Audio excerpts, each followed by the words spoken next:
facts related to motherhood, because motherhood is very lonely. Speaking of loneliness, this chair, I just realized it was in the background. It is not a timeout chair. It is not. It is not as sad as it looks. It's really not. In fact, there's a very, very happy story behind that chair. And this chair is very loved in our house. I don't know why it's in the corner. I did not put it there. This is my kids' playroom and about to be homeschool room, but we'll talk about that in just a second. But they drag that chair kind of like wherever they want to sit. Basically, there's two of them. Two little red rocking chairs. One of them is in my living room at the moment, and then one of them's in here. So like I'm saying, like I did not put the chair in the corner. I did not put the baby in the corner. If you know what I'm talking about, you know what I'm talking about. But anyway, so let me tell you the story behind this cute little red rocking chair. I mean, like, it's happy, but it's also kind of sad, depending on how you look at it. Okay, so, my father-in-law, he unfortunately passed away, on Christmas Eve of 2019.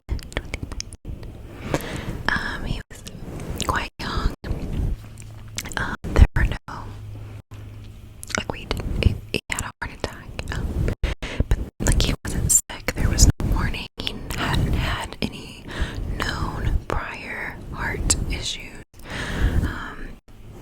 So it took us all by great surprise, and obviously Christmas Eve is very unfortunate timing.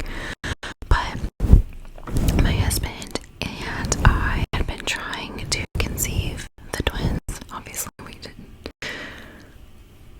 We were trying to get pregnant. The whole, like, second baby thing was a surprise to us. But we were trying to get pregnant. It hadn't been a full year, but it had been over 6 months.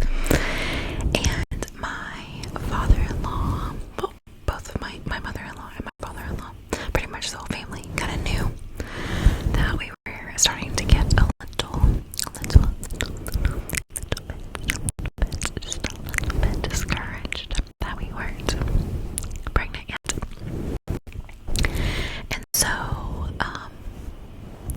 for Christmas, my mother-in-law and father-in-law went on a little vacation, just the two of them, while their two adult children and their families were doing their own thing in the days leading up to Christmas. And on this vacation, my father-in-law came across this little wooden red rocking chair, and he said to my mother-in-law, he's like, let's get this chair for our kiddos, and next Christmas we're gonna have a grandbaby sitting in that chair under the Christmas tree. And so they did. And my father-in-law wrote a note to my husband and I, and it said, by faith, next Christmas, our next grandbaby will be using this rocking chair, because they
financially. Obviously, living on one income, especially today, but we make it work because my husband and I feel that that is what's best for our kiddos. It is my heart's desire. I have a master's degree and I give zero cares about that master's degree or having a career. It literally means nothing to me right now. All I care about are my children, my husband, of course, and their childhood, their safety, and, these pussies from the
this where like a chunk of her hair will fall, like will come out and it looks like feathers. And I always call it her chicken feathers. My dog's chicken feathers. Anyway, what I was saying, I want my kids to like, I don't want them to be gone from me all day, and then the only time I get with them is dinner, bath, bed. And I don't know, that makes me sad, but I also want them to be educated and have opportunities. So we've been kind of exploring both options, you know, public school or homeschool. And I know there's kind